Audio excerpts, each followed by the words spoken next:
எல்லோருக்கும் வணக்கம். Welcome to Mallika Badrinath வீட்டு சமையல். இப்போ நான் வந்து என்னுடைய கிச்சன் கலெக்ஷன்ஸ் சொல்லிட்டு ஸ்மால் கேஜெட் கலெக்ஷன் சொல்லிட்டு நிறைய ஒவ்வொன்றா ஷேர் பண்ணிட்டு இருக்கேங்க. இது வந்து என்னுடைய பெருமைக்காகவோ இல்லை என்கிட்ட இருக்குன்னு காமிக்கிறதுக்காகவோ கிடையாது.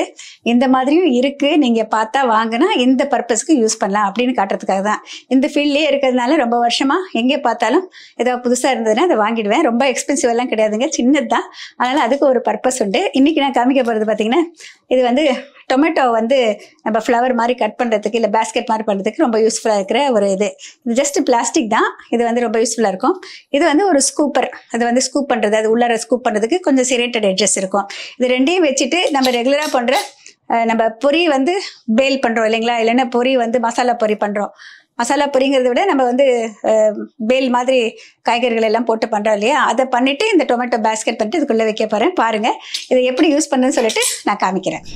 அரிசி பொரி வச்சுருக்கேன், கொஞ்சமாக பொட்டுக்கடலை, அடுத்த வேர்க்கடலை, இந்த கொடமிளகா பொடியாக கட் பண்ணி வச்சது, இது மிளகாத்தூள், இது வந்து மைக்ரோ கிரீன்ஸுங்க ரொம்ப பொடியாக கட் பண்ணி வச்சுருக்கேன், ஓமப்பொடி, கேரட் துருவல், கொஞ்சமாக தேங்காய் எண்ணெய், பொடியாக கட் பண்ணி வச்சுருக்கிற தக்காளி, உப்பு, கட் பண்ணி வச்சுருக்கிற வெங்காயம், கொஞ்சமாக லெமன் ஜூஸ்.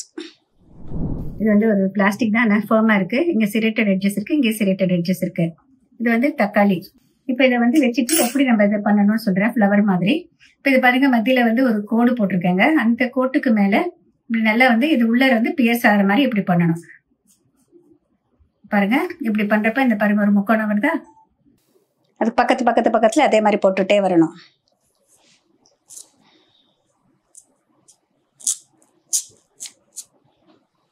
நல்லா டீப்பாக போட்டால் நம்மளுக்கு வந்து அந்த ஃப்ளவர் நல்லா வரும்.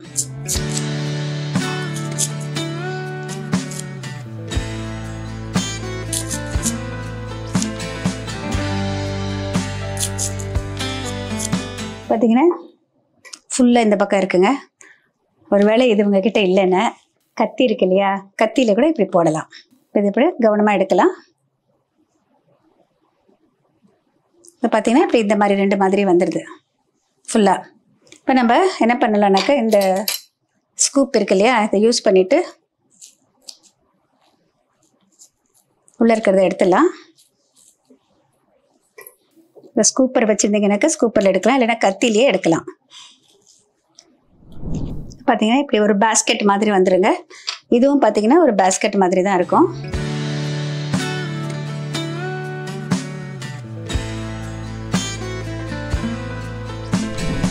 இப்போ வந்து ஒரு பவுல் எடுத்துருக்கேங்க. இதில் ஃபஸ்ட்டு நான் வந்து பொரி சேர்த்துக்கிறேன்.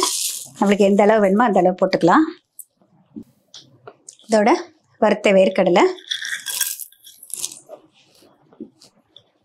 பொட்டுக்கடலை, கொஞ்சமாக ஆயில் சேர்க்குறேங்க. ஜஸ்ட் அந்த உப்பு காரம் கோட்டாகிறதுக்காக. இது வந்து கோகனட் ஆயில் போட்டுக்கிறேன்.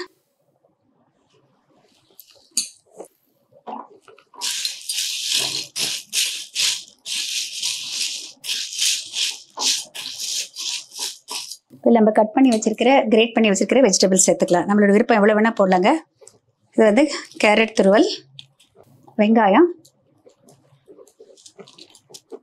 தக்காளியில் வந்து விதை நீக்கிட்டு ஜூஸ் இல்லாமல் தக்காளி மட்டும் போட்டுக்கலாம். மாங்காய் இருந்தால் மாங்காய், வெள்ளரிக்காய் இருந்தால் வெள்ளரிக்காய் போட்டுக்கலாங்க. இதோட வந்து நான் சேர்க்க போகிறது வந்து கொஞ்சம் கேப்சிகம். இதுவும் வந்து நம்ம ராவா சாலட் மாதிரி தானே சாப்பிட போகிறோம். நான் கொஞ்சம் கேப்சிகம் போட்டுக்கிறேன், கலர்ஃபுல்லாக இருக்கும். இதோட மைக்ரோ கிரீன்ஸ். மைக்ரோ கிரீன்ஸ் அப்படிங்கிறது பார்த்தீங்கன்னா வந்து எந்த ஒரு விதையும் கொஞ்சம் சின்னதாக முளைச்சி, அதாவது முளை கட்டின ஸ்டேஜுக்கும் அடுத்து ஒரு 4-5 நாள் முளைச்சி வரப்போ கொஞ்சம் நீளமாக இருக்குங்க. அந்த மைக்ரோ கிரீன்ஸ் வந்து நிறைய விதவிதமாக இருக்குது. இப்போ நான் இது வந்து ரேடிஷ் மைக்ரோ கிரீன்ஸ் வந்து இதை யூஸ் பண்ணுறேன். இதையும் இதில் சேர்த்துக்கிறேங்க. நம்ம கொத்தமல்லிக்கு பதிலாக இதை சேர்க்கலாம். இதில் வந்து ரெகுலர் கீரையை விட வந்து 40 மடங்கு சத்துக்கள் அதிகமாக இருக்குது. இதுக்கு தகுந்த அளவு உப்பு சேர்த்துக்கலாம். அதிகம் உப்பு பிடிக்காது. மிளகாய்த்தூள் சேர்த்துக்கலாம். இது கூட காரம் கூட ரொம்ப குறைவாக போட்டால் போதுமானதுங்க. இதெல்லாம் நல்லா மிக்ஸ் பண்ணிடலாம். லெமன் ஜூஸ் பண்ணி வச்சுருக்கேங்க, அது லெமன் ஜூஸ் சேர்த்துக்கிறேன். இதுக்கு தகுந்த மாதிரி கொஞ்சமாக லெமன் ஜூஸ் போட்டுக்கலாம்.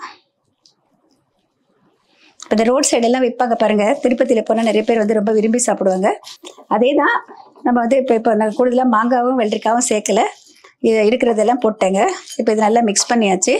அப்புறம் வந்து ரெகுலராக அப்படியே சாப்பிட்லாம். அதோட வந்து நம்ம இந்த மாதிரி டொமேட்டோ பேஸ்கெட்டில் வச்சு கொடுத்தா ஒரு டின்னர் பார்ட்டி அந்த மாதிரி ஏதாவது இருந்தால் அப்படியே சேர்த்து சாப்பிட்லாம். அந்த டொமேட்டோவோட சேர்த்து சாப்பிட்லாம். இப்போ இது வந்து இந்த இதில் ஃபில் பண்ண போகிறேன். சின்ன வயசில் எங்கள் வீடுங்களில் இந்த மாதிரி பொரியை மிக்ஸ் பண்ணிவிட்டு டொமேட்டோவை ஸ்லைஸ் பண்ணிவிட்டு அது மேலே இந்த மாதிரி பொரியை போட்டுடுவோம். இந்த டொமேட்டோவோட அப்படியே சாப்பிடுவோம். அதுக்கு பதிலாக நான் இப்போ பேஸ்கெட் மாதிரி வச்சு கொடுக்குறேன். அவ்வளோதான் வித்தியாசம். அது ஒரு குயிக்கான சாலட் எப்போவுமே செஞ்சு சாப்பிடுவோம் ரொம்ப சின்ன வயசுலேருந்து. இப்போ இதோட கொஞ்சம் ஓம்பொடி போடுறேங்க. நம்ம ஒரு எக்ஸ்ட்ரா ஒரு ஆடட் ஒரு கிரன்ச்சி டேஸ்ட்டுக்காக தான் உங்களோட விருப்பம்.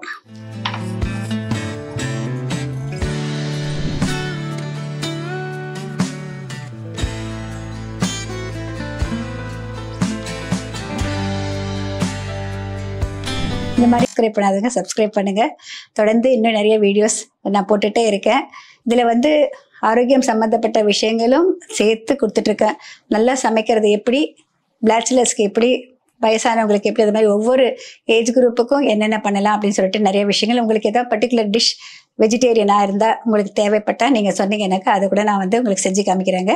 இதில் நிறைய 1000 வீடியோஸ்க்கு மேலேயே போட்டாச்சுங்க. 1300 வீடியோஸ் போட்டிருக்கேன். நீங்கள் தொடர்ந்து பாருங்கள். அதில் வந்து பிளேலிஸ்ட்டுக்கு போய் செக் பண்ணிங்கன்னாக்கா உங்களுக்கு அந்த லிஸ்ட்டு வரும். அதில் என்ன டிஷ் வேணுமோ நீங்கள் செலக்ட் பண்ணிவிட்டு அதை பார்த்து செய்யலாம். எல்லாருக்குமே அது சக்ஸஸ்ஃபுல்லாக வரும். இதே போல் உணவு மற்றும் ஊட்டச்சத்து பற்றிய பல விவரங்களை தெரிந்து கொள்ள மல்லிகா பத்ரிநாத் வீட்டு சமையலை சப்ஸ்கிரைப் பண்ணுங்கள். உங்களுக்கு புத்தகங்கள் வேண்டும்னா நாங்கள் அனுப்புகிறோம். ஸ்க்ரீனில் தெரிகிற முகவரி மற்றும் ஃபோன் நம்பருக்கு நீங்கள் தொடர்பு கொள்ளலாம்.